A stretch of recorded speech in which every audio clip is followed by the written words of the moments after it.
Right, so the next job I'm going to tackle is tidy up this front end, all these wires here. Someone's bodged in this. Well, I've had some power to it, and it's a bit temperamental because the connections are crap on here. But I'm going to reuse this clock. But what I don't like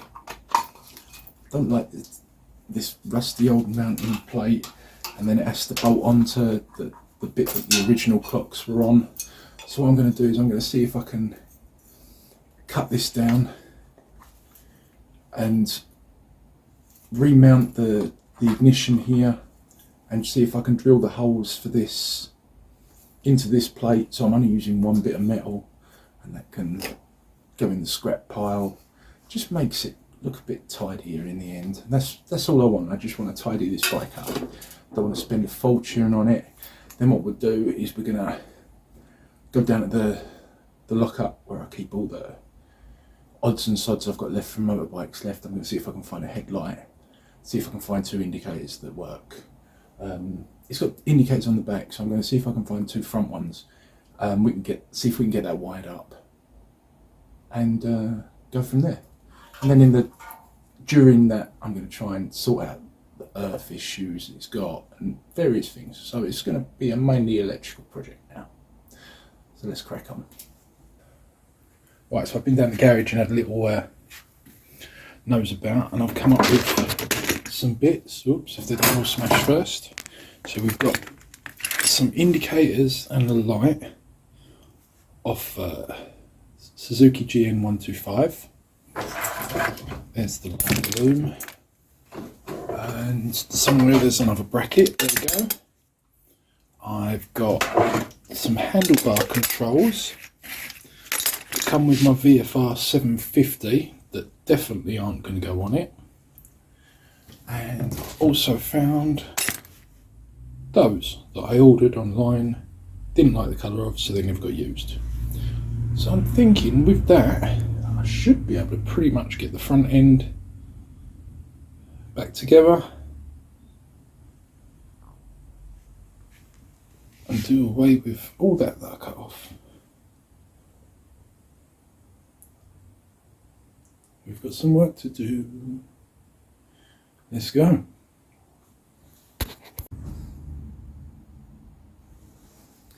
Well, I don't think I've achieved much, but I am tracing these wires back, and some of them are so brittle that they're just snapping out like.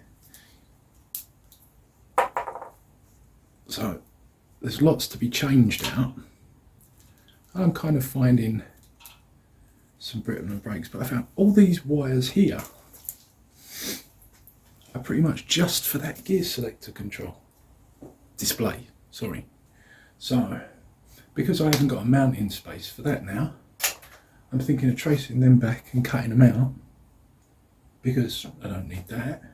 And then that leaves me with just these few wires going forward, which are pretty simple to mark out. So I'm just going to work on coming back here, tracing all these back, seeing where they go, and seeing if I can do away with them really. Simple loom, less problems hopefully. We'll find out. Right, starting to figure some things out. Some things, not much, but some things.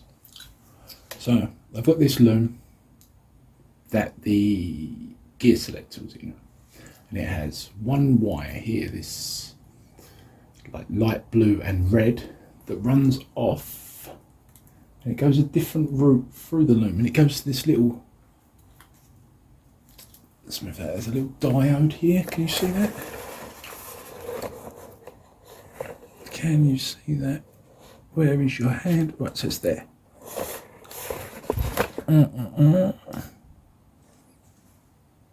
There.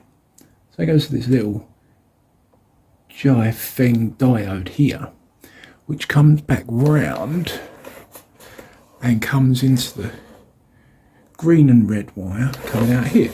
So that's got to be some kind of light thing. I'm thinking that's like, because this gear selector, that wire there, will show neutral. So it's part of the starting system. When it shows neutral, this diode is open and it allows power through, or closed and whatever, but whichever way it works, that will allow power to travel and that will start the bike. But because I don't want that, I want none of that, so I can get that out. So how far can I go back before I can take this out? Because I don't want this neutral. I want it to be in neutral before it will start, but I don't want all the display. So I'm trying to figure out how far I can cut this back. But surely if I cut all the display wires out, all the other display wires out, then I can just keep the neutral wiring. I don't know. But on the plus side, I did find out that these wires are, so those three there, orange and blue, are turn signals, which they normally are. And, oh, some skidding about in there. And the grey is the power from the flasher. So that's pretty cool. So we've got them sorted out. That's just turn signals for those. So we're making little bunches of wires that we do know what they are. So I'll throw them over there. We know what they are. Obviously the black is just a live running from somewhere in the frame there. So we're getting there. We are getting bits down. It's just a headache and a ball ache. And other bits that can ache. Let's give it a go. PMA.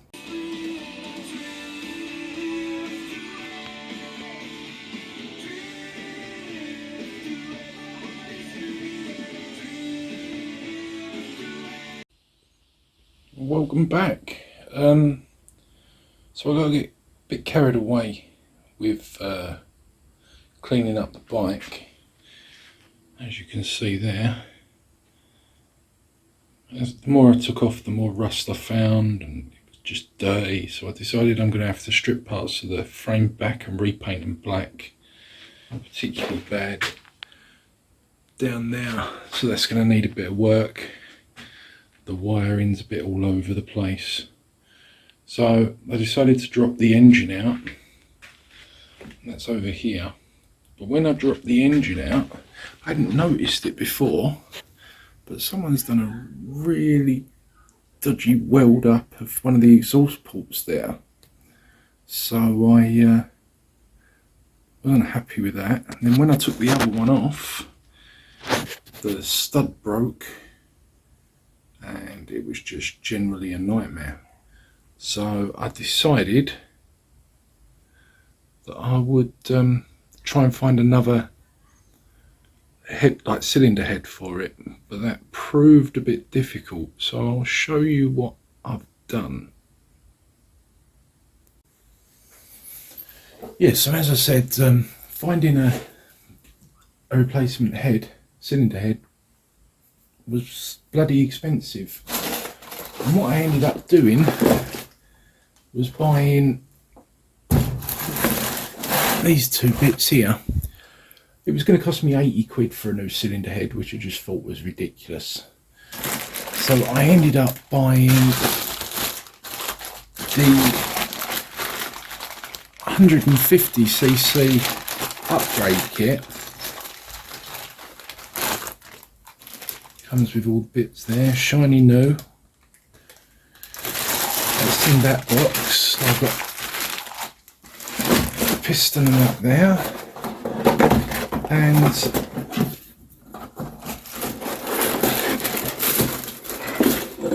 150cc head, which, as you can see, just goes in there. The only difference is this all shiny new, see? Ooh, lovely, eh? So I ended up buying that because the pair of these together are actually cheaper than just the head. So it cost me about 57 quid, I think, for these two. So I thought that'd be the way. And then I thought, well, I've got to take all that apart. So while I'm taking it apart, I'll have a practice with, I saw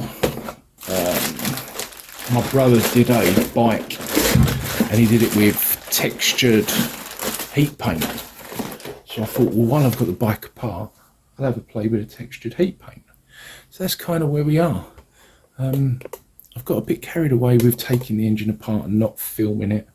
I've been doing a whole load of other bits, stripping carbs down and everything else. It's just after Christmas and I just come out here to tinker, to tell you the truth. But I thought, since I'm doing something a bit big, I'll turn the camera on and get you lot involved. So let's take this thing apart, shall we? So because I'd already started taking bits apart, all this is pretty self-explanatory, I just want to make a note to myself that the front left bolt that holds the head down was the only one that didn't have a washer in. So just so I remember myself, the front left one. No washer on that. So let's take this apart then. Whoop, move you back. Let's take this apart and see how far we get, eh?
So I'm a little way into this engine strip now, and I've just found that big old crack. I'm not sure if it's all the way through, Definitely doesn't look good though.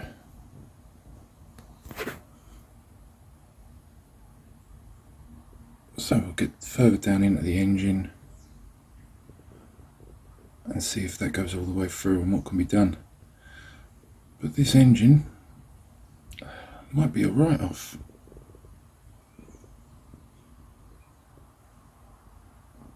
We'll see.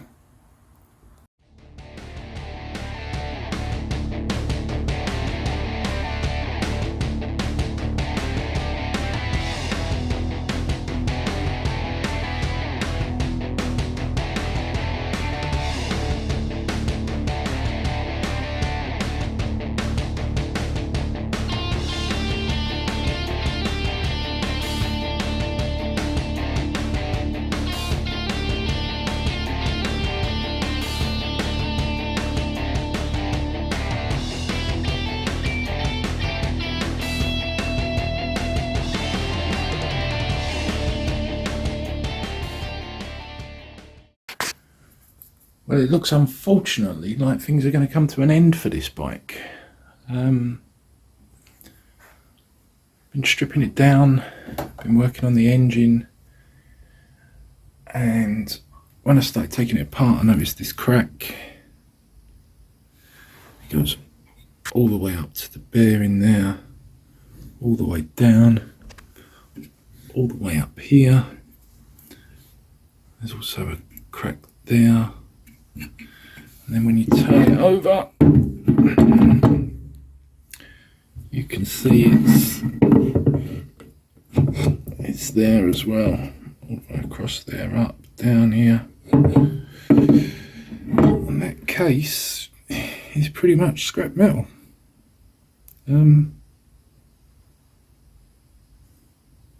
So unless anyone out there has another one of those, I'm afraid this project's over for now.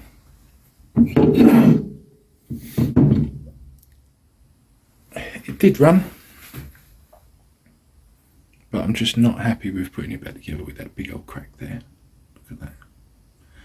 So I'll take all the parts, put them into storage, apart from that head. That crappy old head can go. Put them into storage for now. Hope another case turns up. Everything else seems okay. But this bike was free. And I don't want to be spending a fortune on it. You know, I could probably buy another engine for it, but they don't have the best reputation, so I wasn't going to make a load of money on it. So I think what's best to do for now is put it to one side and maybe come back to it in the future if something, look at that there, if something comes up. But we've got other projects to move on to, so that is a sad and unfortunate end to this one.